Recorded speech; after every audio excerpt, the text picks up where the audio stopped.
This is StoryHive on location in Duncan with beats, eats, and more.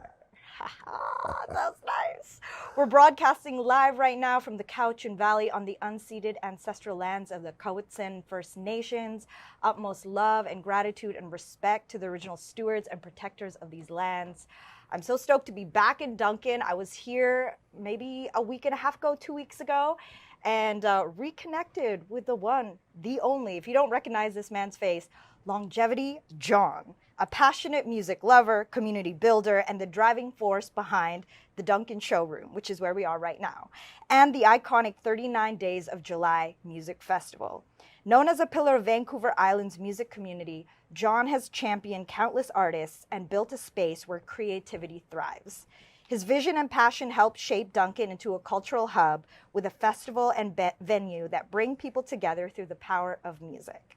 Today, we get to meet the man, the myth, the legend, Longevity, aka Lordgevity John. Yes, I like that Lordgevity. I like that Lordgevity. A proper handshake.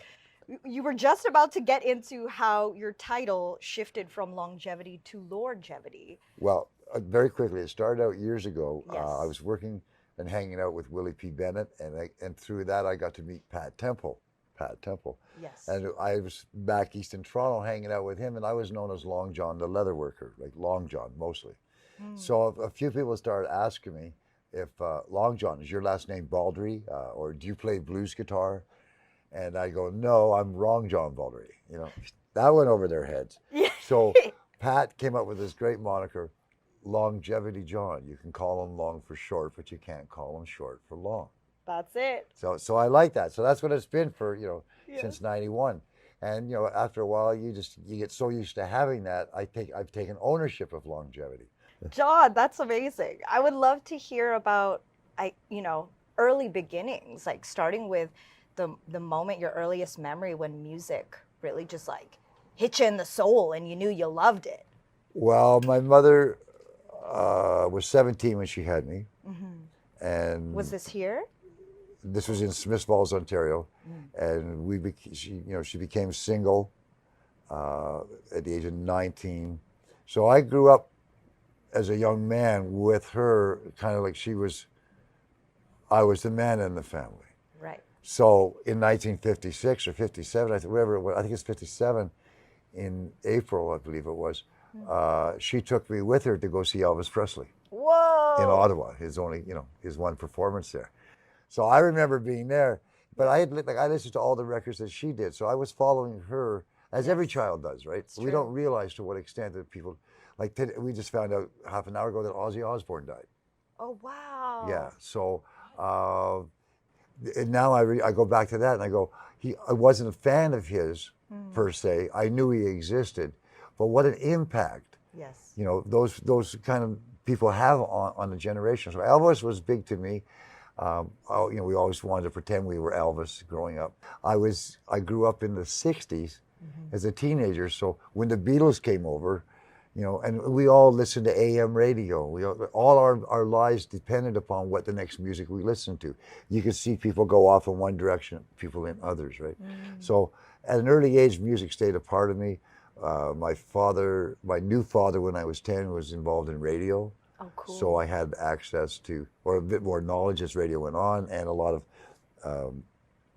those tester ones that they send out, right? And they don't necessarily go anywhere, but I got to hear them all. So I got to hear a lot of original music. Wow. And therefore my penchant, even in my younger years, was I always went to the B-side of a record. Oh, yes. I knew what the hit was, but I wanted to see what the flip side was, to see who they were. So that's always been that I can start, when now we're talking about, I can see that start to happen, where that's where the focus started branching out into more original. I've always had great record collections. I've had a couple split ups in my life where you can have everything but the record collection. Mine. Yes. Wow. And there was a time too when I had to actually leave. I was leaving Ottawa and I couldn't take a bunch with me. So a young musician who's quite a composer now, living in Montreal, bought a bunch of them, and then I said, well, here you can have the whole rest too. So I have a diverse appetite. Did you ever learn any instruments? Took or up play saxophone, music? alto saxophone in school. Yeah. And that was interesting. Did well, but I wasn't a team player. Yeah. You know. Couldn't do a band? Well, we were, that's the thing, it was an orchestra and it was great, but I just couldn't quite, I never realized about the whole thing, right, as a unit.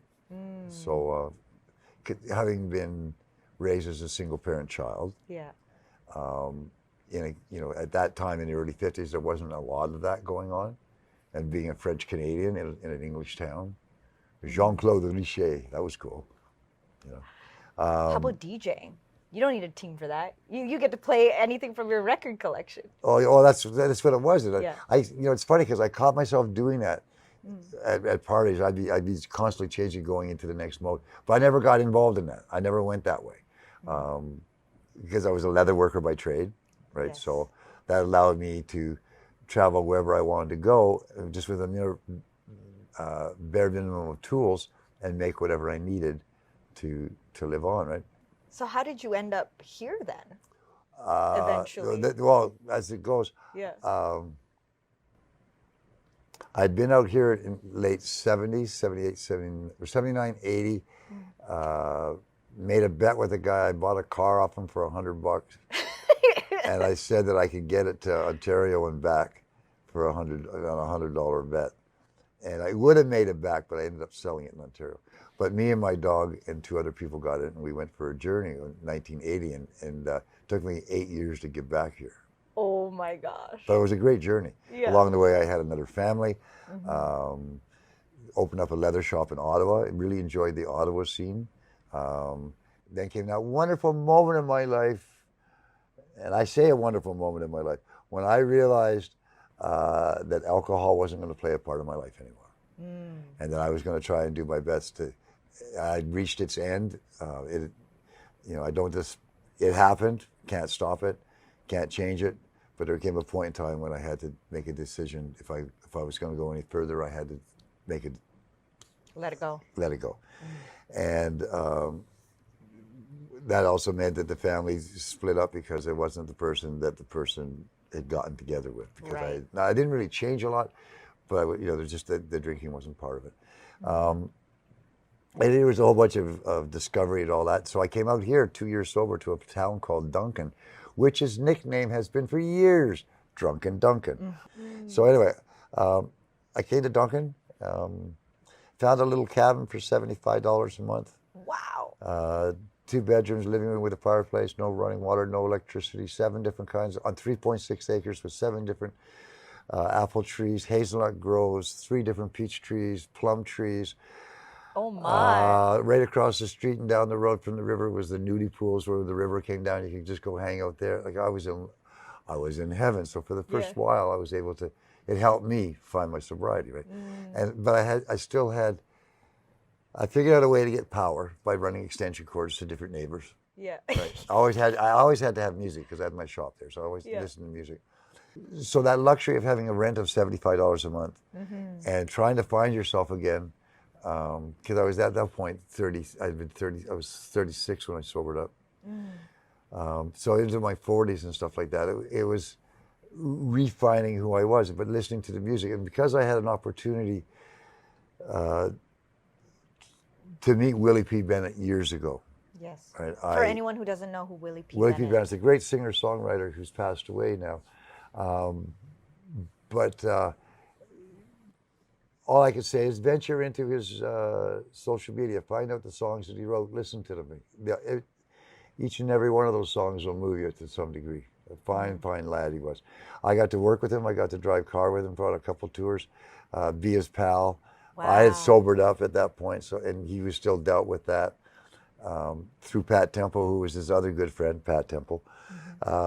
We sort of were a little bit of a trio and hanging out and just staying in touch with each other. Right? And I remember when Willie phoned me from the hospital saying, any rumor that you heard I may have had a heart attack and died is wrong. I'm still alive. And then he told me some of the things that were personal between what had happened and how we felt about it. So I felt close to him, right? And he sort of, and when he did die, it was really a tragedy. But I had worked with Pat Temple, and because I did leather work, belt, guitar straps and stuff like that, there was always a reason to be hanging around in those kind of situations. And because I had this thing, by the way, it was called Longevity John's Cross Country Canine Courier Service and Adventure Tours. So while I paid out here for $75 a month rent, and by the way, the front door was a beautiful old door, but where the glass was a sheet of heavy duty plastic, like the wind would move it back and forth. Right. And like, why would you, it had a lock on the door, like you're going to use the lock, right? Because you could just push through the plastic. Yeah.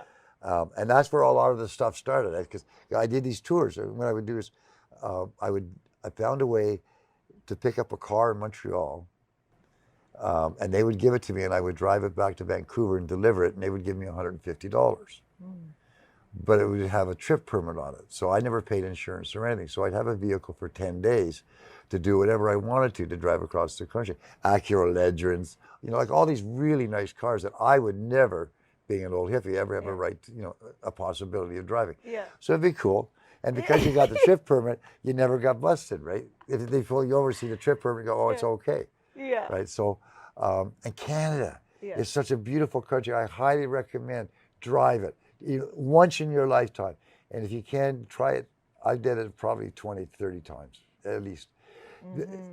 Driving across this country, realizing just how vast it is. You don't need to go any other country. We have it all here, right? The landscape across, going through the prairies, Fort Qu'Appelle.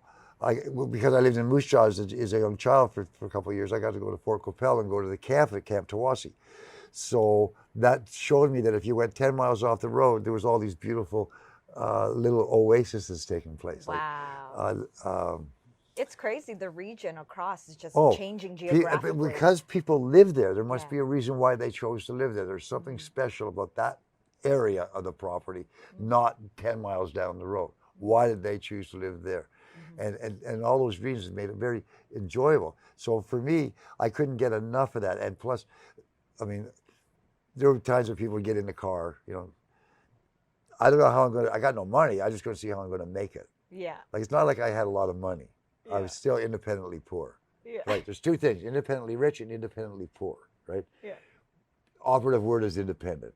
So having that ability to be independently poor, I didn't care for money. Yeah. So it's just however I could make it across, right? And sometimes we'd be picking up hitchhikers or delivering packages that needed to go back and forth, right? Whatever it was.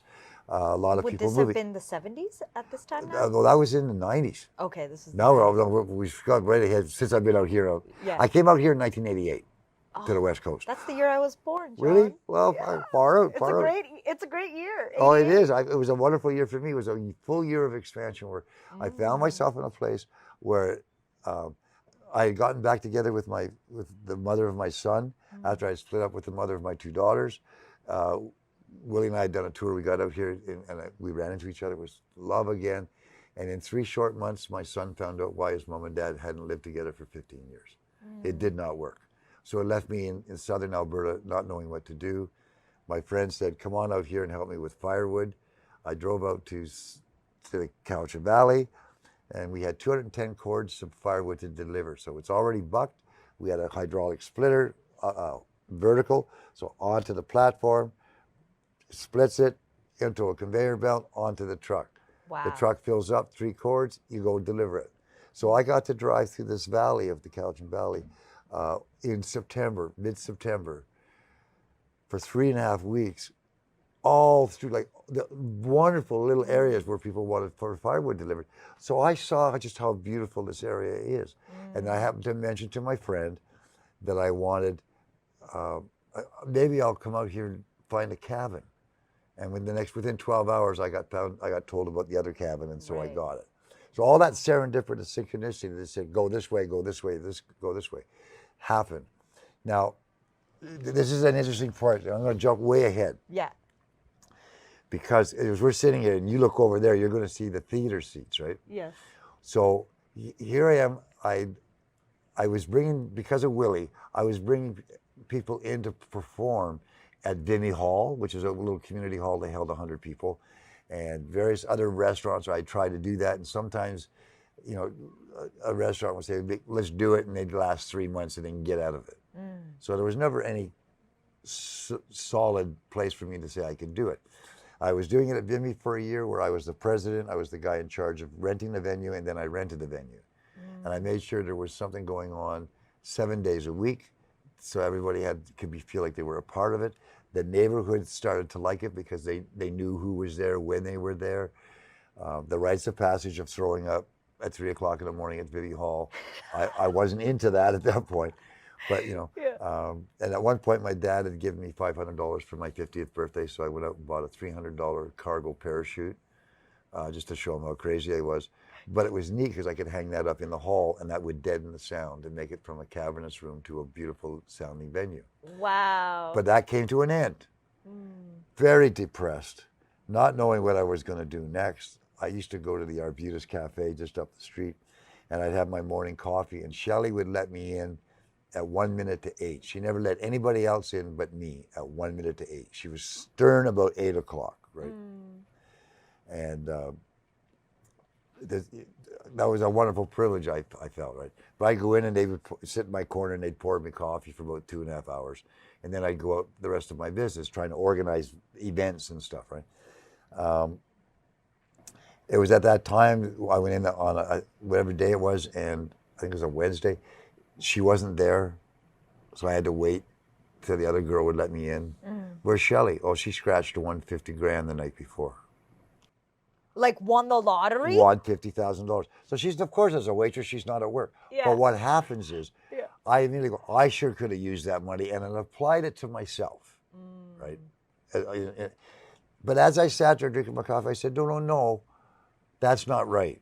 That's her money. It's her life. Yeah. That's not money isn't going to solve my problem, right? That's not what the problem was. And so I let it go. That's when I picked up the Victoria Times Colonist, which I hadn't read for a year. I was reading the Globe Mail. I opened it up and I happened to notice that I wanted to see if they had the free and cheap column, right? Yeah. Which they used to have. Oh, yes, they still do. Oh, look, 150 soft seat theater seats for free. Well, that's great. But even if I had them, I have no place to put them. Right. So I wrote down the number. Yeah. And I would do my regular little journey. I'd go out and drink coffee somewhere else, have a few, smoke a bit of pot, go to someone else's house, get all the business done, all the gossip. Then I'd go home. Then I'd come back downtown for supper at the Arb, and then I'd go home. That day I got home, and for some reason I remembered that I had the number on me. So I phoned. I got an answering machine. I had to be home at 5:15 when he phoned me, and I was at the house, which other than that, I wouldn't have got the message. I was the first of 17 people that wanted 150 soft seat theater seats for free, but you had to take them all. Wow. I was the first in line. $100 deposit, you can get them back, but you can't pick them up until December 26th. This is at the end of November, beginning of December. I can't pick them up till the 26th of December. So you had 26 days to get a space. At least. Yeah, so, but anyway, or to own them. Yeah. But what happened was, I had to go down there on a really blistery night. I had a 1-ton cargo van. So that was, go to Souk to see them. Well, I ended up borrowing a friend's car. The two of us went down. I looked at him, gave him the $100. What it was in with open building in Souk that had a theater basically put in it, right? Of 150 seats. It was what the Kingdom, what the Jehovah's Witnesses were using as a Kingdom Hall. Right. They were going to December 31st, move out of that building and start building a new Kingdom Hall. So they needed them out of there. December 25th was a Saturday. So it was the last day they needed them, was the day of their service. Right. So on December 26th. Now, I grew up believing December 26th was Boxing Day, which is the day after Christmas. Right. Right. So I've been kind of telling everyone that I received a Christmas present from Jehovah's Witnesses so I could open up a music venue. Yeah. So then how did this venue come into your life? Well, then I had 150, I had the wheel, Yeah. and I had to find a car to fit it. Okay. So how do you find, what do you do? Yeah. So I'm sitting there like, so I had him at a friend's house next door. He had a vacant little cabin. And then that got rented, so I had to move them. Where am I going to put them? So I rented a bin, a C-can, Yeah. and I put them all in there. Now, what am I going to do with them? Well, I better, let's go see if I can get my own venue.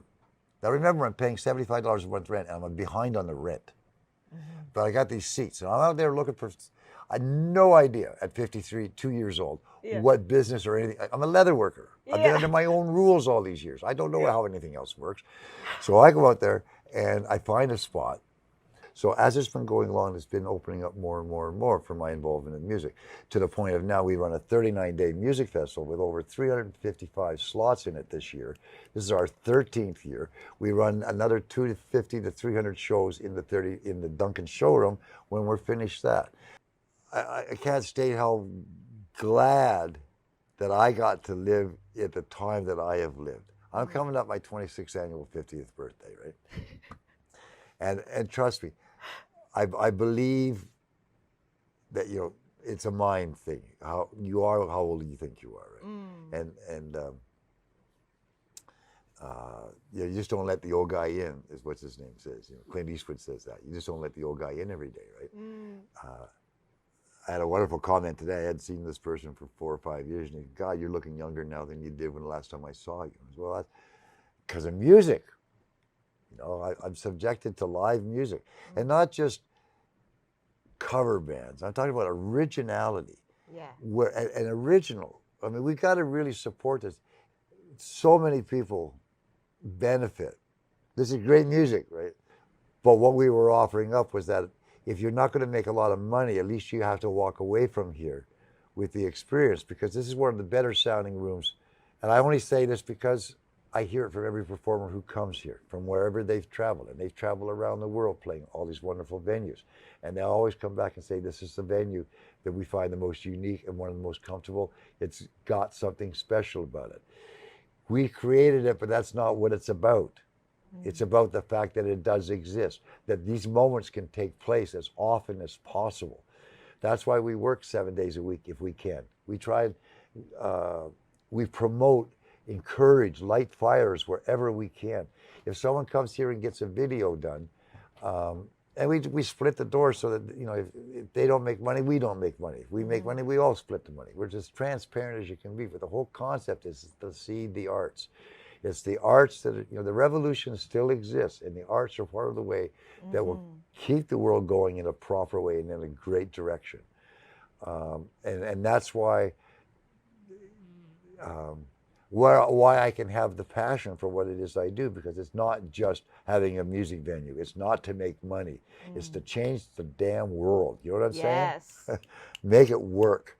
Now that it's been going on for so long, Yes. basically, what do you feel you've seen as the impact on Duncan and on the people in the community? It's pretty, I can't imagine not doing it. The moment I'm going to have to say I'm not going to do it, it's going to be a hard time. And I don't think there's anybody out there willing to do it.